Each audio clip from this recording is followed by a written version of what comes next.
Muling nagbabalik ang Pinoy Carrera Sports at iba pa, para dito sa pakarerang muli ng MMTCI, sa Malvar, Tanawan City, Batangas, ngayong araw ng Linggo, June 9, 2024.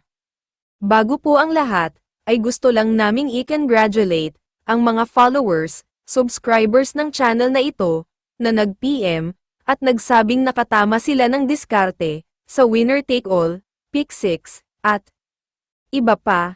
Last Friday, June 7, 2024, at kahit paano po siguro, ay nakatulong ang mga konting gabay, giya, tips at analysis ng channel na ito, at sa hindi naman po pinalad, bawi na lang po tayo, sa susunod. Salamat po sa tiwala.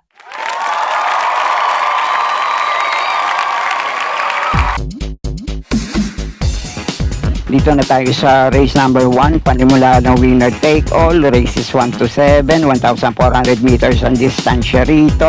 Isang 3-year-old and above maiden race, may 7 numero at 7 rin na mga kalahok dito. Dito sa race na to, ang pamprimera ko rito, itong nagbabalik takbo galing sa bakasyon, numero 1, Amor My Love. Sana nga lang nasa maganda itong kondisyon ngayon at susubukang ilaban ang koneksyon. Palagay ko malaki ang chance makatikim ng panalo rito.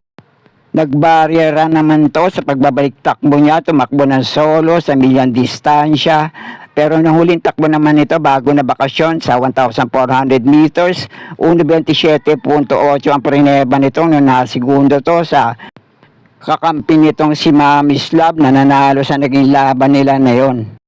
At baka naman kinukursunada nyo ibang kalahok dito na pwedeng panama sa inyong mga pinagpipilian. Itong numero 4 American Ford at numero 6 na Sunny Nature.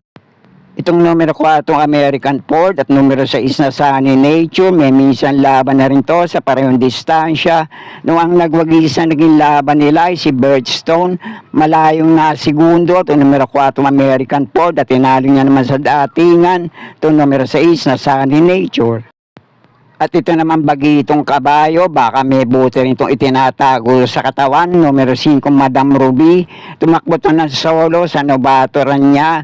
Mukhang itinago ang preba. Hindi lang natin alam kung mapapalaban dito. Baka makapanilat lang kung kursunado nyo. Sama nyo lang sa mga diskarte nyo.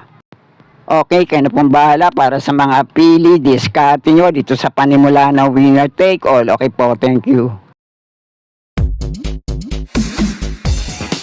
At sa race number 2 naman ang panimula ng pick 6, races 2 to 7, 1,400 meters din ang distansya rito.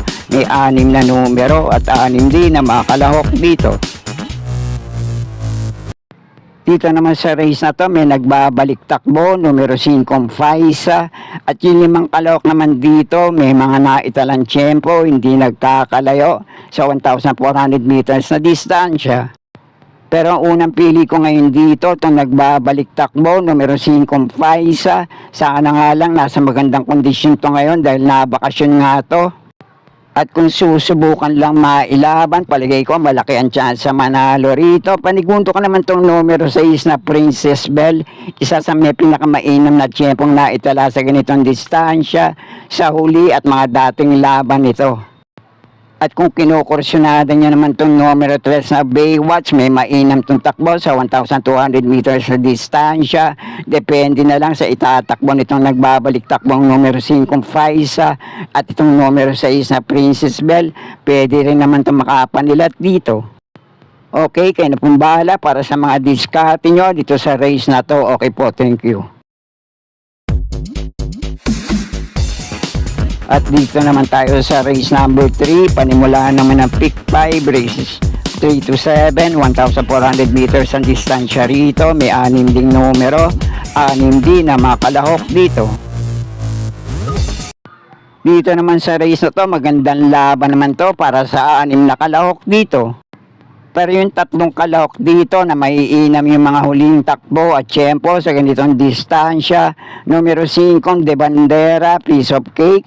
Itong Deremate, numero 1, iShot. At itong numero 2 na Destiny.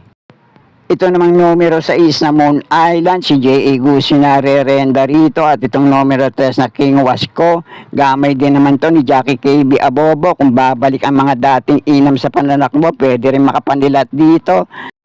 At ito naman numero 4, Port Kennedy, hindi rin mainam yung huling takbo nito sa parehong distansya. Pero isa to sa may pinakamainam na tagumpre na dati niyang naitala sa ganitong distansya.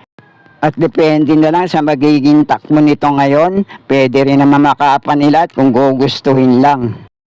Pero ang unang pili ko ngayon dito, numero 5, Piece of Cake. Panigundo ko naman dito, numero 2 na Destiny. At panersera ko rito, numero 1, iShot.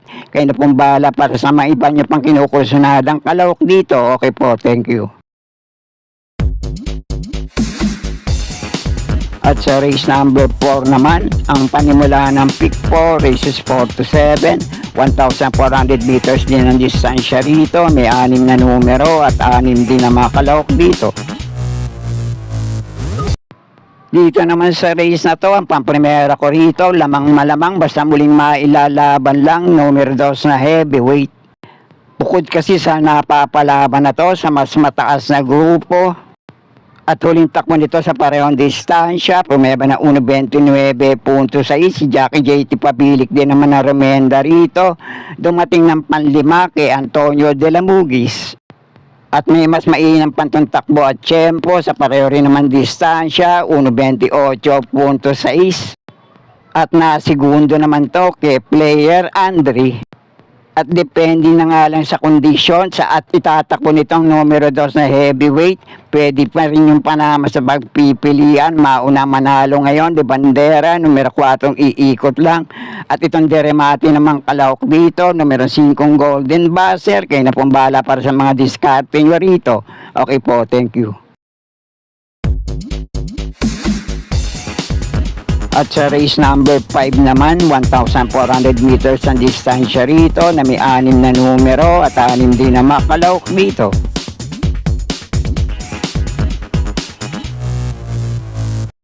Dito naman sa race na to, magandang laban din to para sa 6 na kalahok dito. Hindi rin nagkakalayo, mga naitalang tiyempo. Magmula 1.28 hanggang 1.30 median tiyempo. Sa ganito rin naman distansya. Sa huli at mga dating laban nila, depende na nga lang din kung sino ang nalabanan. Pero ang unang pili ko rito ngayon, napupunto, numero 5 Thriller, panigundo ko naman dito, numero 1 Mr. Brown at panersera ko rito, numero 2 na Advocacy. Kayo na pong bahala kung may iba pa rin kayo kinukursunadang kalahok dito. Okay po, thank you. At sa race number 6 naman, penultimate race, 1,400 meters ang distansya rito na may 8 numero at 8 rin na mga kalahok dito. Dito naman sa race na to, ang pamprimera ko rito, lamang malamang, numero 2 na Diversity. Bukod sa napapalaban na to sa mga stakes races, maiinam din yung mga naitala nitong tiyempo at takbo sa maiksi at sa mahabang distansya. At panigundo ko naman dito kung mailalaban lang dahil galing to sa mainam na panalo sa maiksing distansya. May mainam din tagumpre na dati nitong naitala sa ganitong distansya, numero 6 na Winner Parade. Ito kasing numero 6 na Winner Parade, mainam naman yung huling takbo nito na tinalo nito sa maiksing distansya, si King Tiger. At yung huling takbo naman to sa 1,400 meters, 1.28.4 lang ang tinempo. Pero may taguntong preba na dating naitala sa ganito rin distansya, 1.25.2 nung nasigunda to kay Perfect Delight. At baka kursunado nyo naman to rito, baka mapalaban lang, may konting tsamba, numero 3 na Euroclidon. May minsan takbo to na tinalo sa datingan, si Palawig. Kung mailalaban lang, baka makapanilat, dehado pa to. Kung kursunado nyo, sama nyo lang din sa mga diskarte nyo. Okay po, thank you. At dito na tayo sa race number 7, last race, paratingan, 1,400 meters ang distansya rito. May siyam na numero, couple entry, ang numero 1 dito. Dito naman sa race na to, dalawa lang ang pili ko rito sa paratingan. Numero 8, King James, ang pamprimera ko. At panigundo ko naman dito, numero 6 na Cluster. At sa dihadong kalawak naman dito, depende na nga lang din sa kondisyon at sa itatakbo nito rito ngayon sa 1,400 meters. May tagumpre ba rin dating naitala, nakabakasyon, nagbabalik takbo, numero 7, Success of Times. Kaya muli, pamprimera ko pa rin dito, lamang malamang, itong napapalaban na sa mga stakes races, numero 8, King James. At ang panigundo ko naman dito, itong re-rendahan ngayon ni Jackie Opi Cortez, numero 6 na Cluster. At sa mga dihadista naman, baka lang makachamba kung mailalaban lang, numero 7, Success of Times. At sana'y muli tayo makadiskarte ng tama para sa araw na to. Good luck po sa inyo lahat. Happy racing at maraming salamat po.